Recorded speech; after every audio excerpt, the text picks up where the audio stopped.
Not long ago, young people were dreaming of becoming influencers, YouTubers, or professional gamers.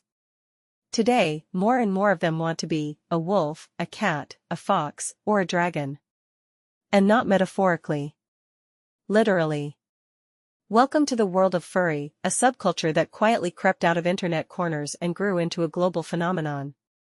In Poland, they're often called futrzaki, fuzzies, but insiders prefer terms like furs, fursonas, or simply a person with a tail and a personality.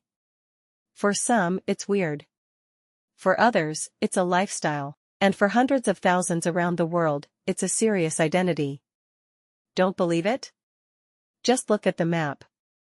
In the United States, cradle of all possible subcultures, the furry scene isn't just about costumes. It's a giant event and economic machine. The biggest happening on the calendar? Undoubtedly the furry convention in Los Angeles, a mix of Comic-Con, Rio Carnival, and a massive plush-hugging party. For several days, LA transforms into Furtropolis, a dream city where the laws of physics and business casual don't apply. Here rule pink-maned wolves, neon pandas, and puppies in sunglasses. In the streets, a parade, cheered by participants and bewildered tourists alike.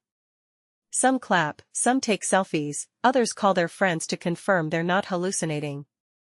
On the program, fursuit fairs, where you can buy a professionally made lion costume with built-in snout air conditioning, for just $1,500. There are panels like How to Create Your Fursona, The Psychology of Animal Identity, and Furry and Gender Identity, a cross-cultural dialogue. And at night, dance parties with techno-bark remixes and adorable contests for the most realistic tale. Funny? Maybe. But this world is neither stupid nor random. Among the attendees are coders, artists, students, therapists, even university lecturers. Many furries say this community helped them find themselves, allowed them to stop pretending and finally be who they are. Even if that self happens to be a talking bat with purple wings. It's not just about the costume. A fursona is often an alter ego, one people identify with for years. They change their voice, posture, even their writing style online. A new personality emerges, often bolder, more creative, more free. For many, it's not just a mask, it's therapy. Especially for neurodivergent individuals, introverts, or those in the LGBTQ+ community. Of course, controversies exist. Media love to highlight extreme cases, often lumping everything together into one big furry cliché. But most furries are ordinary people with extraordinary imaginations, world builders who, instead of endlessly scrolling TikTok, draw their characters, write stories, and sew elaborate costumes for weeks. In Poland, the furry subculture is also growing. There are forums, Facebook groups, even mini conventions, and meetups in big cities.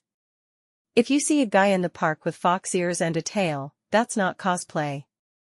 That's a fursona. And he's probably off to a furry walk with friends. Where's this fluffy world headed? Will it go mainstream? Will it seep into pop culture, or vanish like other internet fads? One thing is certain, today's youth are constantly finding new ways to be themselves. Sometimes through makeup. Sometimes through rap. And sometimes through a wolf mask and a declaration, hey, this is how I feel inside. And is that really so strange? Because if, in a world full of chaos, hate, and anonymity, someone can find their tribe, hug a costumed stranger, and feel like they belong, maybe that furry tale makes more sense than we think.